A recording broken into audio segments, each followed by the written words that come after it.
Halo, halo, apa kabar Anda semua? Semoga selalu dalam keadaan sehat walafiat, tetap semangat ya. Kita akan ngobrol lagi dengan Bung Rocky. Bung Rocky, kalau Anda saya kira bukan termasuk orang yang nunggu-nunggu makan gratis ya kalau Pak Prabowo menang ya, dengan Gibran menang ya. Tetangga Anda tapi pasti banyak yang nunggu itu ya.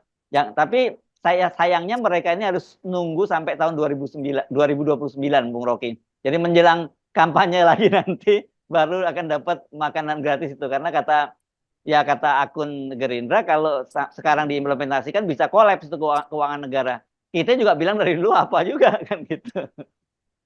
Kalau saya butuh berpikir gratis loh. Oke. Tetapi memang kan selalu ada jarak antara apa yang dijanjikan dan apa yang diputuskan. Nah, Ya. keputusan itu kan selalu kita anggap semua kebijakan politik, batas dari ambisi kebijakan politik adalah APBN. Jadi Ya. dari awal kita udah kasih peringatan nih, hitungannya itu ngaco, nggak masuk akal. Tetapi justru itu yang dijadikan andalan Jokowi itu Ya. melalui janji-janji Prabowo kan. Mhm. Dan Gibran juga memamerkan itu, makan gratis, susu segala macam. Hal yang nggak masuk akal tuh. Bahwa ada diperlukan 400 50, triliun untuk makan gratis. 450 triliun. Ya, ya, 450 150 triliun. triliun untuk makan Ya, gratis, ya, sementara buat sekolah, buat pendidikan 500 triliun nggak boleh diganggu gugat, IKN 450 triliun. Jadi ya, besar pasak daripada pendapatan kan, jadinya ya, begitu kan. ya, ya. Pengeluarannya jadi besar, jadi akan berutang lagi. Tetapi ketidak masuk akal itu kan nggak mungkin dicerna oleh emak-emak tuh, karena Mhm. di awalnya udah makan gratis itu udah jadi sensasional. Ya, Begitu substansinya dibongkar, ya mestinya udah terlambat karena perhitungan suara udah terjadi kan. Jadi itu ya, yang kita sebut sebagai nggak mungkin janji itu dipamer habis-habisan tuh. Baik dari semua mereka lah, mau tiga-tiganya juga iya, kadang-kala iya. lakukan hal yang memamerkan ambisi itu. Tapi kemudian sekarang kita masih ada dalam suasana ketidakpastian tuh. Berapa sebetulnya kemenangan Prabowo, berapa persen sebetulnya, dan Mhm. melihat berapa persen eh, kecurangan faktual dan kecurangan margin of error yang nanti akan ditaruh pada siapa, pada capres siapa tuh. Nah, dalam ketegangan itu tetap kita balik pada himbauan moral dari guru-guru besar dan tekanan moral dari gerakan mahasiswa.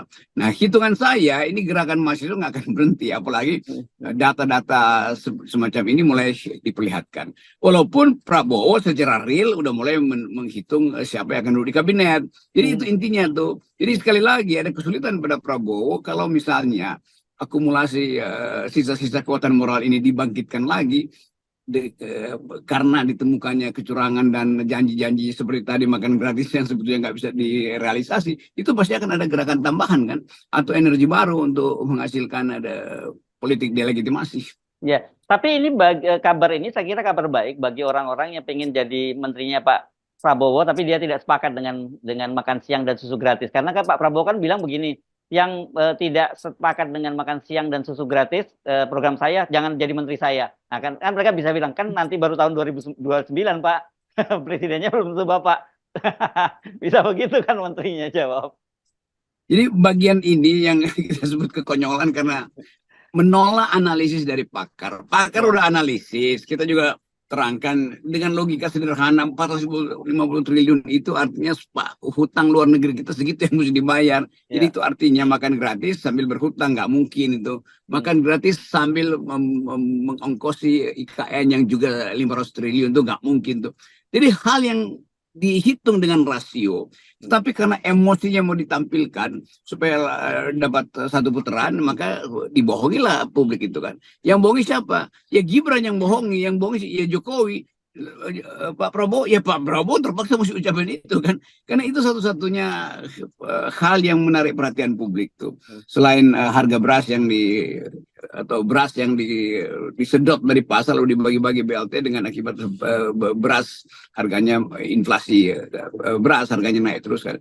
Jadi sebetulnya kalkulasi-kalkulasi yang pernah dibuat itu bahkan mungkin cuman bukan soal beras tuh, tapi hal-hal lain juga sangat mungkin kalau kita periksa lagi, kok ini bohong segala macam tuh, Hmm. termasuk hilirisasi, bermacam hilirisasi. Tapi itu nggak akan merubah atau susah mengubah fakta yang udah ada tuh. Nah karena itu kita mendorong masyarakat sipil untuk tetap lakukan kontrol moral. Tetapi yang lebih efektif sebetulnya adalah tindakan real dari Amin, dari Anies maupun Ganjar untuk menghukum Jokowi karena berbohong kan. Cara menghukumnya ya dimaksulkan kan, nggak, kalau nggak ya sampai 2029 kebohongan ini jalan terus. Ya, ya. Tetapi begini ya, Bung Rocky, yang kita lebih khawatir ya. Satu, ada satu memang program itu tidak akan jalan. Yang kedua, itu bisa digunakan instrumen baru untuk untuk kecurangan, nyogok rakyat lagi. Jadi kan kalau sekarang kan ada bansos, ada BLT.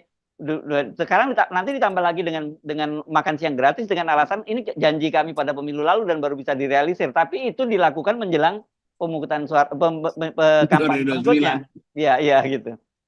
Ini berlanjutlah ke sebut aja kejahatan yang terstruktur dan berkelanjutan. Kira-kira itu poin kita kan.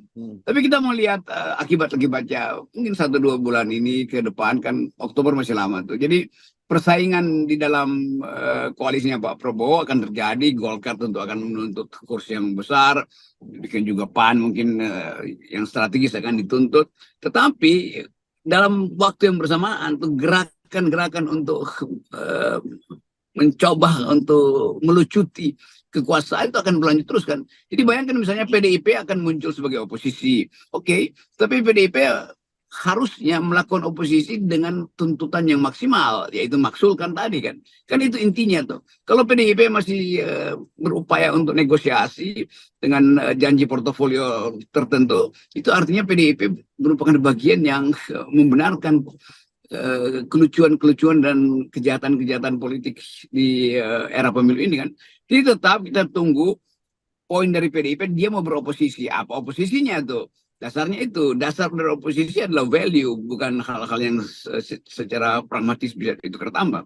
Nah, balik lagi pada soal tadi, soal janji-janji itu kan, tetap orang akhirnya tahu, walaupun nggak bisa lagi dikoreksi karena udah terjadi hitung quick count, tetapi ini akan jadi alasan untuk memperkuat pemaksulan sebetulnya, karena berjanji palsu dan membahayakan negara karena seluruh rakyat ditipu dengan konsep-konsep atau janji-janji yang diucapkan, susu lah, makan gratis lah. Kan PDIP mesti mulai mengumpulkan data itu sebagai penipuan. Penipuan terhadap apa? Penipuan terhadap rakyat untuk memperoleh informasi yang tidak terdistorsi. Jadi distorsi informasi ini juga bisa ditambahkan sebagai alasan untuk memaksulkan Pak Jokowi kan. Walaupun susah untuk mengatakan kan Pak Jokowi nggak ikut pemilu, iya, tapi kita tahu desain-desain dari sejak Mahkamah Konstitusi itu adalah dirty hand-nya Presiden Jokowi.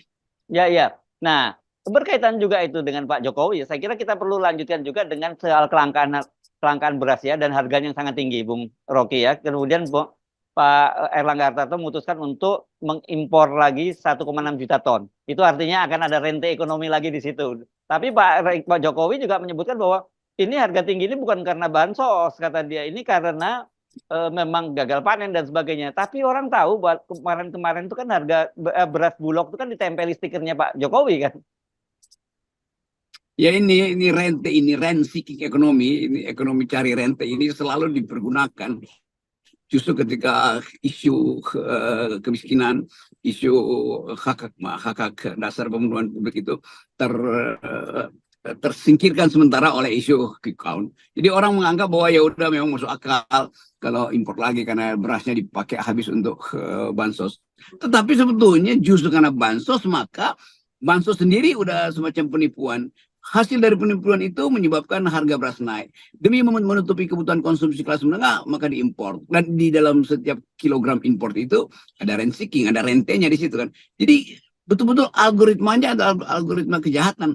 Nah ini sebetulnya yang sering kali kita katakan, kalau DPR-nya punya otak atau PDIP punya otak dan punya akal itu, dia udah impeach presiden. Karena kebijakan Jokowi import beras itu bukan untuk rakyat, tapi untuk menutupi mungkin utang-utang dia pada oligarki yang sudah nyetor duluan demi BLT beras itu kan. Jadi berasnya naik, inflasinya naik bukan karena konsumsi kita yang meningkat, tetapi atau gagal panen, tetapi karena perencanaan politik tahun pemilu itu membutuhkan beras sebagai faktor menambah kemenangan. Jadi BLT ini kan harus kita anggap sebagai cara yang paling mudah untuk menipu rakyat. Ya, iya, iya. Nah, ini yang saya kira jadi persoalan kalau Anda bolak-balik membayangkan PDIP untuk masuk ke kabinet yang Bung Rocky, saya kok agak ragu ya. Kenapa? Karena bagaimanapun sekarang hasilnya PDIP itu tertinggi ya, perolehan suaranya begitu ya. Dan mau dikasih berapa dia masuk di kabinet. Dan kalau dia diberi terlalu sedikit buat PDIP nggak menarik, kalau di terlalu banyak pasti partai-partai koalisi yang lain akan teriak-teriak. Prabowo-nya sih oke-oke aja. Buat dia kan yang penting semua ditarik ke pemerintahan seperti Jokowi gitu. Kan mestinya PDIP itu tunda dulu lah segala macam soal nuntut atau tidak nuntut kabinet. Dia mesti pastikan bahwa Jokowi sudah menghina PDIP karena pengakuan dari Andi Wijayanto, apalagi terbukti memang bahwa Jawa Tengah itu kandang banteng itu berubah menjadi kolam cebong kan. Jadi mestinya bagian etis ini dulu dibersihkan oleh Megawati. Tetapi itu juga kelihatannya akan sulit karena Megawati sudah berpikir dia tetap punya portofolio di kabinet, maka bisa bertambah program. Atau program itu artinya kursi menteri di situ kan. Kan di kepala Megawati cuma soal kursi menteri, bukan pengkhianatan Jokowi lagi terhadap konstitusi dan terhadap partainya tuh. Ya, iya, iya. Nah ini, jadi saya kira sudah seperti kita bayangkan juga, siapapun memang ya kalkulasinya memang seperti itu, yang akan menangkan Pilpres kali ini memang menghadapi situasi yang sangat sulit lah situasinya dan janji-janji kampanye seperti apa itu tidak akan terpenuhi kalau kita melihat berkaitan dengan anggaran yang tersedia. Iya, tetap anggaran itu adalah batas dari ambisi politik dan Hmm. itu yang akan menentukan kabinet ke depan itu selain antagonisme di antara mereka itu adalah soal ketersediaan dana APBN dan itu akan sangat sulit. Jadi kita akan masuk pada kesulitan baru, yaitu tempat kita memperhatikan bagaimana kehidupan demokrasi kita akhirnya dibatalkan juga oleh kenyataan bahwa di dalam kabinet tidak terjadi konsolidasi itu. Yes, oke. Baik, terima kasih Bung Rocky. Ya, Oke, kita menolakkan yoi. kecurangan ya. Sip. Ya.